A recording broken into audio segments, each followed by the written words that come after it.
this one, the Trenton BIC leading the Baltimore Gators 32-13.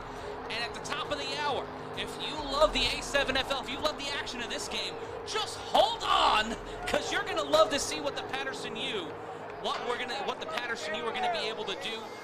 At the top of the hour against the Baltimore Rare Breed, that game to me is so exciting.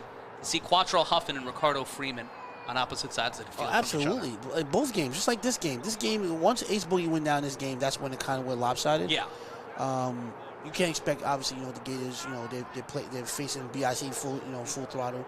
You can't expect them to, obviously Carlos has done what he could, but, again, you need all your stars there. Yeah. The next game, like you said, same thing. Baltimore Rare Breed walking in. It's the Baltimore former Cobras who were a Final Four team. They merged with other players and other teams in Baltimore to create this Rare Breed team, which is a weird thing that Baltimore's always trying to change the team name so they can forget ancient history. But it's cold-blooded. The snap Third from and 10. Codrington. Third down. Moves upfield. Gets the first down and more. And he'll stop the clock with 1:54 left to play. And a big opportunity there for the Gators to stop on third down. And this Baltimore team's mascot is the Gators, but it's been the BIC brothers in Christ that have been cold-blooded all day, guys. Because on 3rd and 10, having the opportunity there from the defensive end to maybe make the tackle on Codrington, he just shows that that's part of his game that he doesn't even have to think about. That's why he's getting a first down 10 yards on 3rd and 10 in his sleep like that. That's why the fist is blue. They got the ice running through their veins right now. One of the few teams in the A7FLs who remain undefeated to this point in the season. We're going to see if the Patterson U can stay above 500. A loss here today against the Rare Breed. There's Herschel. Game. And Herschel's in the game. Oh, man. Let's take a look. Where's Herschel's age? I need for the fans. The fans need to know. Mr. Herschel. Regardless, it says the quote that he gives us in what to say is he plans to play until he's 60 years old. Born in 1966. He's the what you call a triple OG. And it will be 1st and 10. The toss to Herschel. Herschel pushing downfield. Herschel let it still go. Yeah, there's nothing wrong with that. Grandkids at home saying, yeah, there go Grandpa. Nothing wrong with that. 44 is his number. He said he's been playing at A7 for 44 years. Shout out to him. Herschel, one of the reasons why we've been able to grow so much as a league, one of the people who've been with us for so long. Yes, sir. Whether you're the first time, the 50th time, or the 800th time, we thank you for joining us here on the A7FL Games of the Week on Stadium. I'm Matt Ryan, joined by LJ Smith and Corey Hammond. 1:22 left to play in regulation, and the BIC will wait out the clock on this one and try to dance their way to their 4th victory of the season. The handoff to Herschel. Herschel will cut inside, trying to get something moving, and he will be stopped and stifled, and it'll be 3rd down. He should have just kept going straight. I mean, I want to see, guys, Herschel played with me, and I've seen Herschel run people over. He's like one of those guys, north and south, just runs hard. And I don't know, man. I want to see him run straight on that one. And it looks like by the Gators. Gators call the timeout. They want the ball back maybe to get a little bit of momentum moving into the next game. And speaking of the next game, we're talking about the Patterson U versus the Baltimore Rare Breed, formerly known as the Cobras. Mm-hmm. It's another rematch of the Final Four in which the U, obviously, as the defending champs, won and moved on. But this is a different team, this Rare Breed team, but I would say the last place I would want to be, guys, is facing Patterson off of their first loss in 3 years.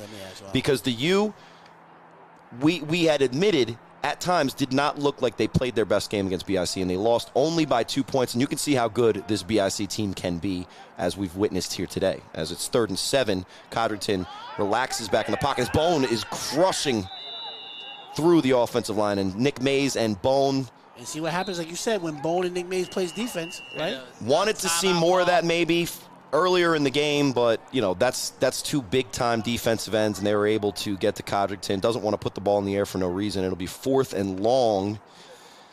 We saw a 4th and 26 converted by Codrington 2 weeks ago against the U. It was 4th in a whole neighborhood, and they were able to convert it. They might go for 4th and Southern New Jersey, and he was able to get to Delaware.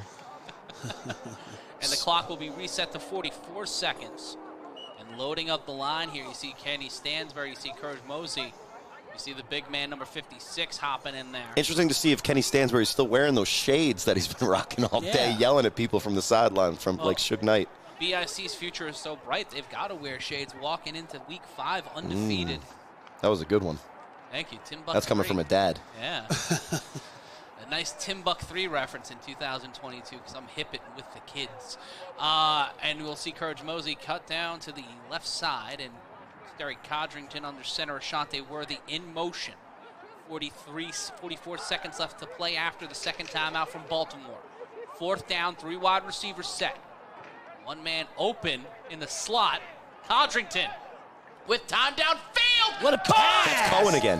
What a pass! What a catch by the young boy. And Trey Cohen, his shoulder might have popped out. Coming down hard this on that late in the game, that's hard to see, but you know, it's just the kind of player that he's proven to be all year. That's potentially a separated shoulder, but he makes the catch, moves the chains. It's just a shame, you know, such a good young player, you know, doing everything that he can for his team when he gets an opportunity to make a play. He's a fighter. He'll be all right. He'll definitely be all right. Yep. 1st and 10. Could be the last play of the game. Codrington throws this one deep. Caught. Ashante Worthy. A touchdown ending the game in grand fashion. Hollywood, when the lights are bright, he's the one that shines. The touchdown, BIC. Disrespectful. They could have just kneeled the ball, shook their hands, and said, oh, and the disrespect of the chomp and the throat slash. And that one, a reminder of why the BIC might, and the disrespect from the BIC, walking out with an emphatic 38-13 victory. But the Gators may be able to get another point on the board. We'll see again here on the replay. And this has been there all day for Codrington. He's missed a couple, but he's given enough. And Hollywood, maybe a quiet game, 2 touchdown, 110 yards on 3 catches. That's entertainment value. And you would think, like I said, this is that. That's why I love this league. The touchdown, they run up the score, they took that junk. I don't see one flag on the field. They're letting them out there play. Look at that catch. It's a great catch, man. And if you love the action of this game, Trey Cohen had a great game today. If you love the action of the A7FL. That might be a stinger, so that actually might be a good one. Like you guys maybe felt the stinger before. That's one of those really, really painful things, but goes away really quickly. So I'm gonna say that I hope that, based on just the kind of guy that Cohen has proven to be, Trey Cohen, I'm gonna call him Mean Mug. He's earned the right to be, praised for his performance, not only today, but so far this season. It's just a shame to see him go out. Hopefully that's just a stinger. And it'll be, after the delay of game, back 5 yards. The snap from the 10, a 1-point attempt, the screen. Here we go. Sisson. Here we go. Sisson getting chased down, looking for an option. There's no part of his body that wants to throw it. He tried to hit with 2 jukes in a row. He got a lot of speed out there. Got too much speed. Hitting him with that Trenton shuffle, getting in there, making it a 39-13 game. Jason Sisson finally putting some points on the board for the BIC. And a sign of respect there from Joshua Butcher, a.k.a. DK. And now with 3 seconds left, the Gators on an untimed down will try to make something happen. Or it could be the end of this one. And that one will be a final. We will end the game on that one. Your final score here, and we'll see this again. Sisson. No part of him was ever going to throw the ball. I don't even know why he was even thinking about it. He had no intention. C39, the Baltimore Gators 13. But do not fret, do not worry. At the top of the hour, the Patterson U will be taking on the Baltimore Rare Breed. We'll be taking a brief timeout, and then on the other side of that one, it may be the top of the hour, but after that, the clock's reset, the graphics reset, and we're back here in Wilmington to bring you the defending A7FL champions coming off of their first loss in 3 years. Can they get the win, or will the Rare Breed play spoiler? Your final score here from Baltimore. It's the 39-13, the BIC undefeated.